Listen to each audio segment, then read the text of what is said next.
If you really want to study, I think, some design form today, look at the modern airplanes, because they're the most beautiful things that man ever created. Because they're functional. They have to be shaped that way to go through the air the way they do. They ain't shaped that way to be pretty. They're shaped that way because that works. Okay, so and that's why they're so beautiful. All your designs represent things then? Motion. If I said the word elephant to you, could you design a... Oh, yeah. Yeah, we'd work an elephant into it. Yeah. Yeah, we'd work an elephant into it. Most of my designs end up looking like crabs for some reason or other. But see, always, see the idea now, like on a thing like this, say this is the front of the car. All right, so it's the front of the car. Well, see, we wouldn't, if we were working on the front of the car,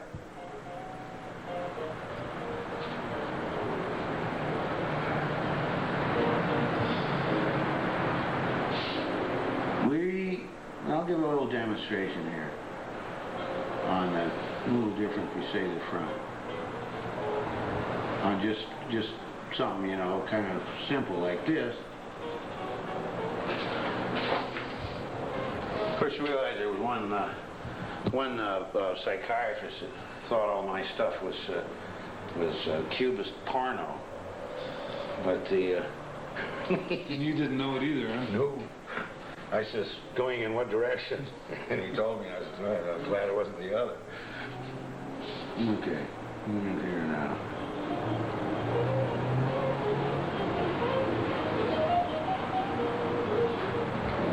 All right. Get back to the arrowhead idea, which I was stressing there. Yeah, obviously that's going up and this is going down, right? Yeah. It's quite obvious to anybody that is going that way and this is going that way. So that don't want to be in the front of the car because it's going down. Right, right. Now, if you make it, and this is all right to go up on the front a little bit like that because that's essentially still kind of coming at you.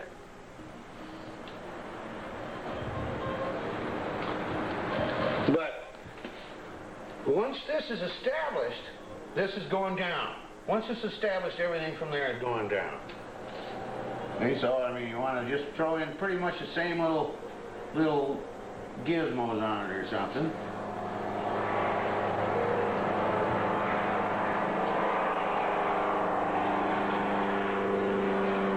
But you do the same thing on this.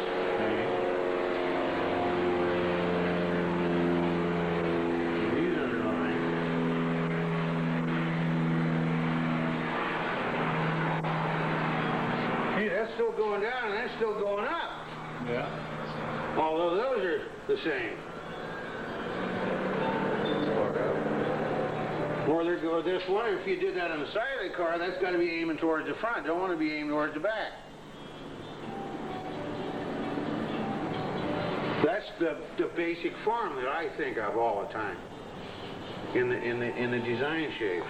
Is the flow, the direction they're going.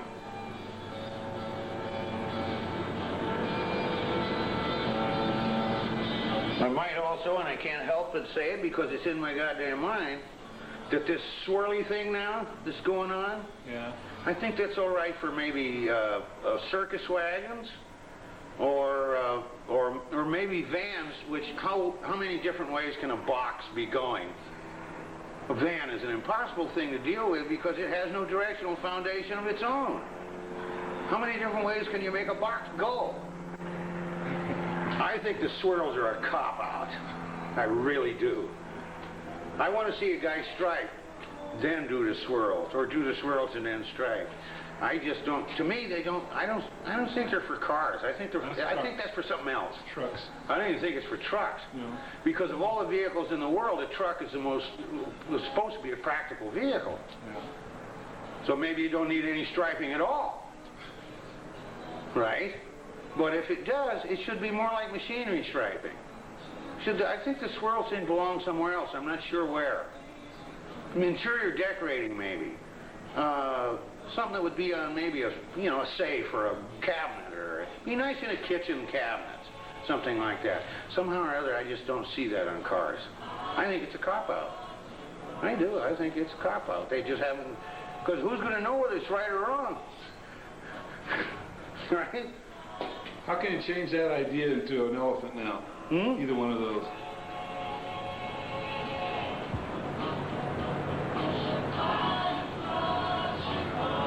Yeah?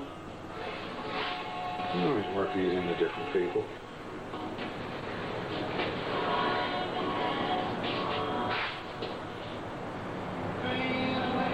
If we want an uphill or a downhill. In other words, we can make a little curve right in here.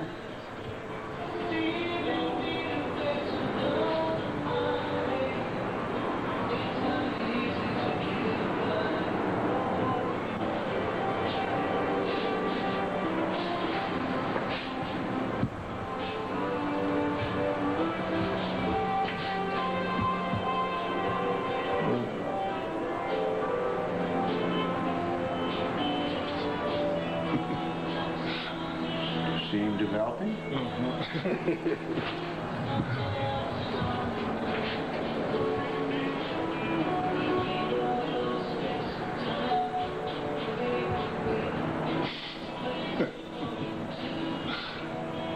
Yeah, well, of course, see, you see about the same kind of things I do. So,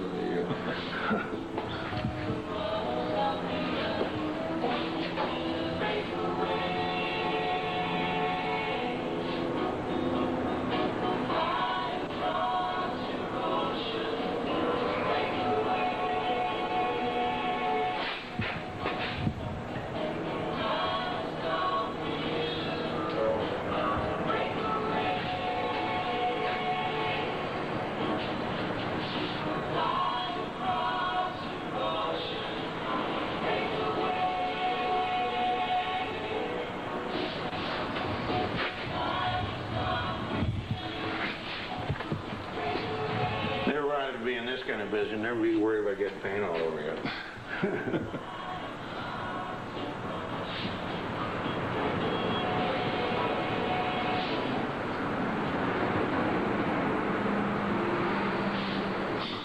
Ballerina elephant.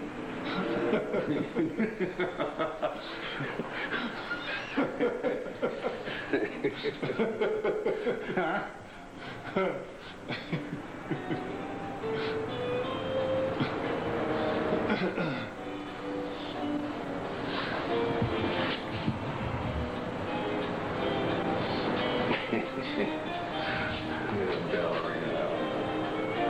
All I need to do is just put a little spot right here. Well, just a couple of things like that.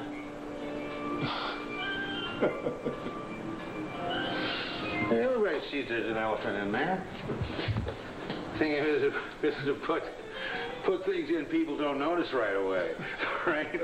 When they get home, then they, oh, look at that! Look at this guy put in my car. Shut it off. I gotta go get that was to kill you. Yeah, that's Daddy's box. He made that in 1919.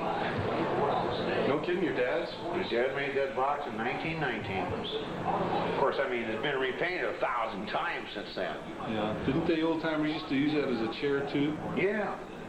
That's his box, and he made that in 1919, and he used that until 1952. That was his kit. And many of the brushes that are in it are the same brushes.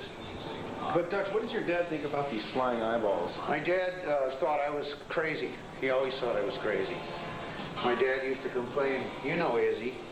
Yeah. My dad used to always complain to Izzy. They'd be working together and he'd say, my son is crazy. I've had other sign painters tell me that. Yeah, right. Swinging around. I don't know what the eyeball means. Oh, it's striped there on all sides. He didn't do that. I put that on. That's all right. I don't know your real name anyway. Turn around, let's get a square on it. That's it. Now I want you to open it up. How do you arrange your brushes in there? Well, I got a little, you know, the striping brushes are so damn critical. See, I make a little thing with holes in it that sits here, that you can stick them all in there. So when it gets jarred around, they don't move. You got a hole in the bottom? There's a hole in the box down here. All the handles fit in. They gotta be just right, or you might as well throw them away. How old are your brushes in there, Dutch? These are not very old, actually, because this is the last of the Hillers, and then there's a Grumbacher and a Mac and some others. There's one of those funny. This brush that came out of England for a while. The big one on the end? Yeah. And it's a big club. Now what happens when you bend the hair on one of those brushes? They take a set, the same thing what makes like a permanent wave or something. Well, how do you get rid of it? Do it all over again with the water. Wash it out with the water and the soap and everything, and let that brush hang straight, its own weight.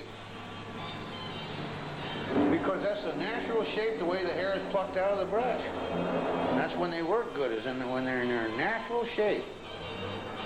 So I think these things that Mac been making a long time, you know, is what they used to call broadliners, where you lay the brush flat and make a half-inch line.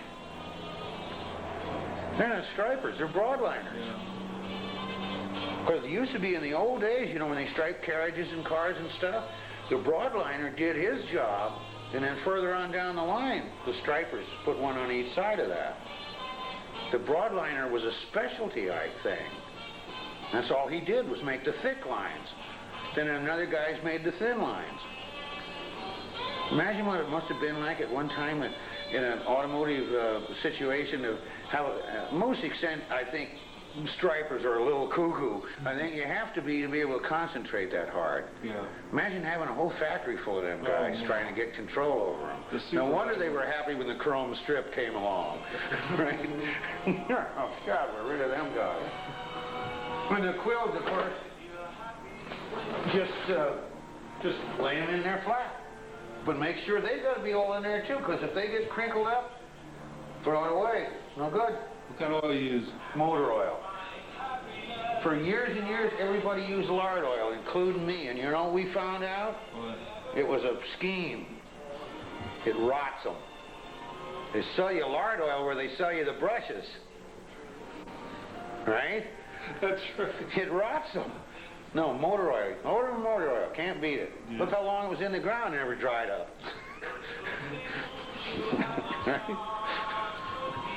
I remember one time we had a bunch of old big 55-gallon drums full of oil that we got in some deal. And this friend of mine's going to throw it away.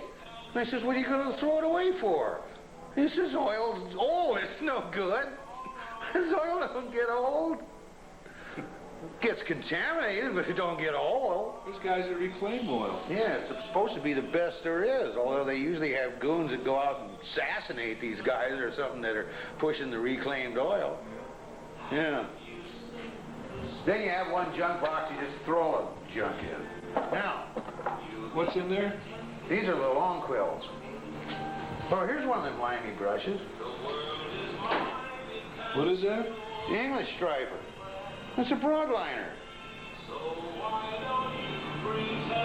What's the brand name on that one? That's not squirrel hair either, is it? It's not a fine grade. I think squirrels probably vary throughout the world. Oh, they definitely do. Right. So, I mean, the Hillers are made out of Bavarian squirrel hair, right? Yeah. Maybe there's a